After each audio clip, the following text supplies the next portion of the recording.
Okey, kawan saya teruk kena gout, ada benjolan di kakinya yang sudah pecah dan bernanah. Apakah rawatan yang terbaik untuk sakit ini?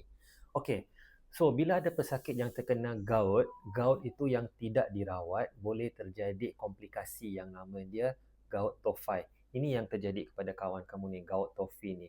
Uric acid dalam badan terlampau banyak sehingga dia terjadi kristal-kristal yang terjadi dekat sendi-sendi yang terkena tu sampai menjadi benjolan yang besar dan sakit. Apabila benjolan yang besar dan sakit ni tidak dirawat untuk jangka masa yang lebih lama lagi, dia akan menyebabkan terjadinya infection yang boleh menyebabkan nanah. Untuk rawatan ini sangat-sangat susah untuk kita rawat. Kerana nombor satu, ubat yang kita mau berikan juga kita harus rawat dengan ubat gout, kita harus beri ubat tahan sakit dan juga kita harus rawat dengan antibiotik.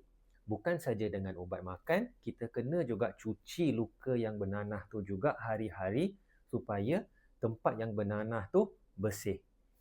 Jadi sebaiknya kita kena kontrol kita punya penyakit gout tu supaya tak terjadi komplikasi macam ni. Sebab bila dah terjadi komplikasi macam ni, sangat-sangat susah untuk kita menyembuhkan.